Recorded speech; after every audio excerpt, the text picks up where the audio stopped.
زي ما قال الاستاذ صلاح، التاريخ بيتدرس بطريقه تسد النفس، مش عن التاريخ، عن الدنيا كلها. دي نمره واحد. نمره اتنين، طيب التاريخ ده ازاي يدرس بطريقه لطيفه؟ اعتقد انا اي متفرج بيقعد يتفرج على حاجه لو لقى فيها معلومه جديده بيقعد وبيهتم.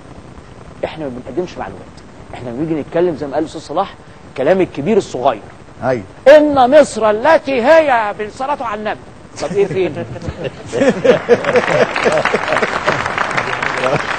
يعني فين اللي انا استفدته؟ انا كمشاهد خلاص اتسدت نفسي، ماشي عن مصر التي هي خلاص، ايه في ايه تاني؟ لكن لما اجي اقدم معلومه، معلومه ما يعرفهاش اي حد، معلومه انا شخصيا لغايه النهارده لما بذكرها جسمي كله بيقشعر، ان لما يبقى في عساكر طالعه تحتل مكان، ففي مدفع عمال يضرب عليهم، المدفع ده مش هيقدروا يطلعوا الا لو المدفع ده سكت، مش قادرين يسكتوه، فيطلع عسكري فيرمي جسمه على فوهه المدفع ويتلقى هو الرصاص كله عشان زمايله يطلعوا. ده الناس لازم تعرفه، لازم تحسه، لازم تشوفه. الروح الانسانيه. ان مثلا على سبيل المثال، بذكر المثال، الساتر الترابي اللي كانت عاملاه اسرائيل ترابي، يعني الواحد يحط رجله كده يروح واقع نازل وبدرجه ميل، وناس قاعده تفكر، كل الخبراء جم قالوا لا يمكن له استحاله، ولا القنبله الذريه، خبراء المان، خبراء فرنساويين، خبراء روس، قالوا استحاله العبور. العبور عملوا المصريين، فكروا ازاي يهدوا هذا الساتر بمدفع ميه، فكره في منتهى البساطه. واحنا على فكره الدكتور مدحت كتبها في احتفال 2005، مدفع ميه راح منزل هذا التراب عشان يفتحوا فيه ثغره. العسكري اللي طالع فوق التراب ده اول واحد عشان يحط سلم لزمايله، ازاي طلع؟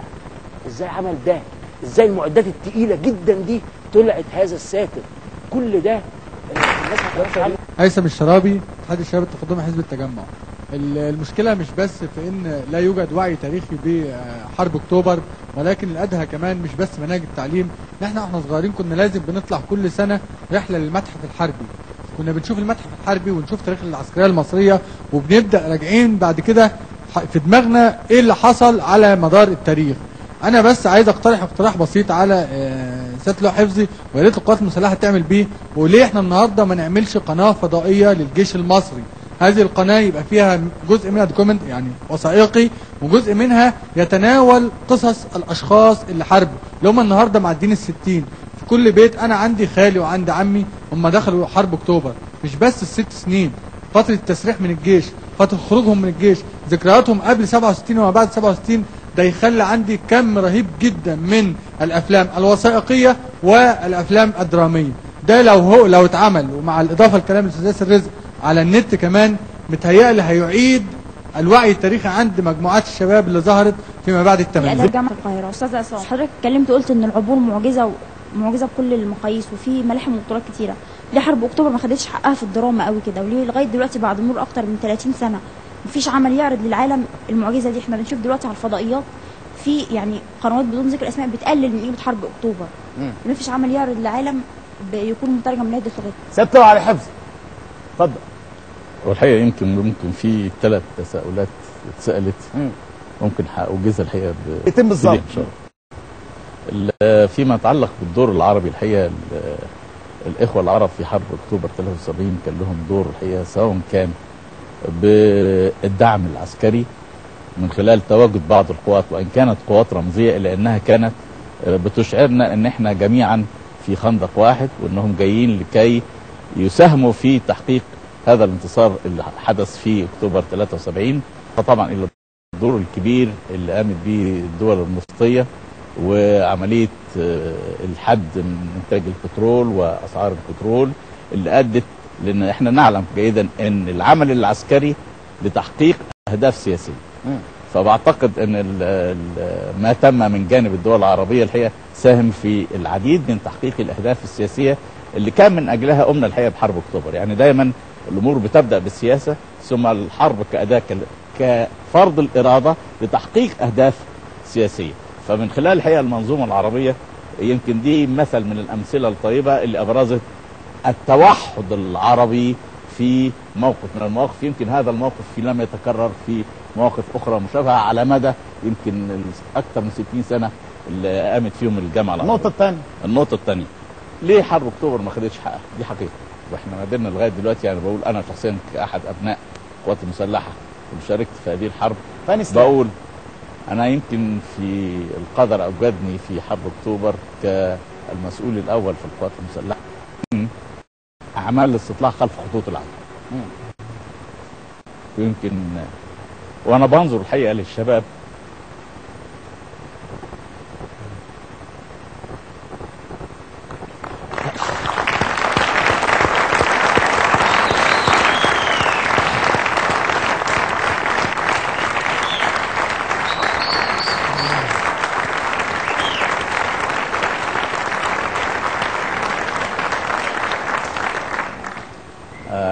بتذكر الرجالات اللي عملوا معي الحقيقه في هذه الحرب، وكانوا سنكم كده في بدايات، يمكن في البعض منكم اصغر من كده يعني، شباب صغيرين تم اعدادهم لكي يكونوا عيون مصر للقوات المسلحه. اندفعوا داخل القوات الاسرائيليه الى مئات الكيلومترات داخل سيناء،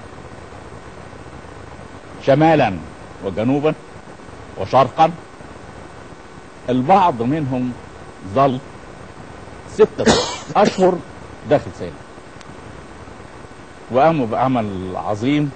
فتسمحوا لي ان احنا في خلال هذا اللقاء الطيب الحقيقه ان احنا نحيي هؤلاء الرجال.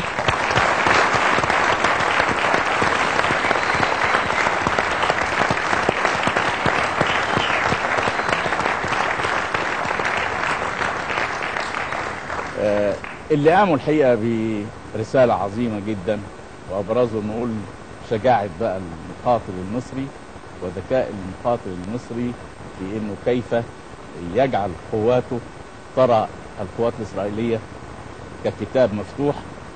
حتى ان موسى ديان وزير الدفاع الاسرائيلي في ذلك الوقت عبر تعبير كان قوي جدا الحقيقه، قال لك مصر لم يكن لديها القدرات والامكانيات للحصول على المعلومات. ودي نقطه مهمه يجب ان تعرفوها دائما، ان بيحرمونا من الامكانيات اللي تخلينا نشوف الطرف الاخر.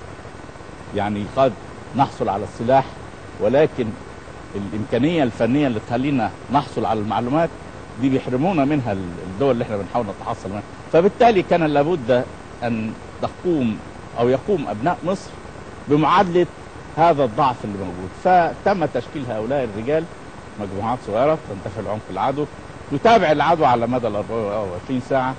موسى ديان قال عنهم ان استطاع رجال مصر ان يعملوا كالرادارات البشريه التي استطاعت ان ترى ما يجري داخل سيناء.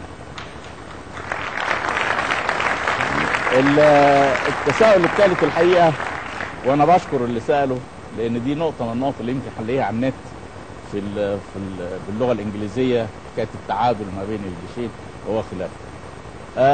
احب اكد لحضراتكم، ومن حديث نقول ايه العدو ومن يحالف العدو ومن يدعم العدو. يعني هنري كيسنجر في اليوم الثالث من حرب اكتوبر صرح، قال لقد هزمت اسرائيل استراتيجيا مهما سيحدث بعد ذلك، اي انها هزمت سياسيا وعسكريا. وكلمه مهما سيحدث بعد ذلك دي تعني ان امريكا هتبتدي تلعب دور علشان توجد ايه شكل اشكال تسمح بعمليه التفاوض. والرئيس امريكا نيكسون في ذلك الوقت صرح، قال لن نسمح بعد تصريح كيسنجر لن نسمح لاسرائيل بان تنهزم هزيمه كامله. لن نسمح تنهزم هزيمه. يعني ايه دي؟ لما امريكا ترجمها تقول امريكا تتدخل لكي لا تنهزم اسرائيل هزيمه كامله. حرب اكتوبر 73 لم يحقق فيها الجانب الاسرائيلي انتصارات. دار في هذه الحرب حوالي 68 معركه صغرى. يعني حرب اكتوبر زي ما بنتكلم، ويمكن حضرتك اتفضلت وقلنا حرب الاستنزاف ما خدتش حقها. يكفي ان عايز رواز من رئيس اسرائيل ووزير الدفاع السابق باسرائيل اعترف شخصيا الحرب الاستنزاف هي أولى الحروب التي نجح فيها المصريين في هزيمة إسرائيل.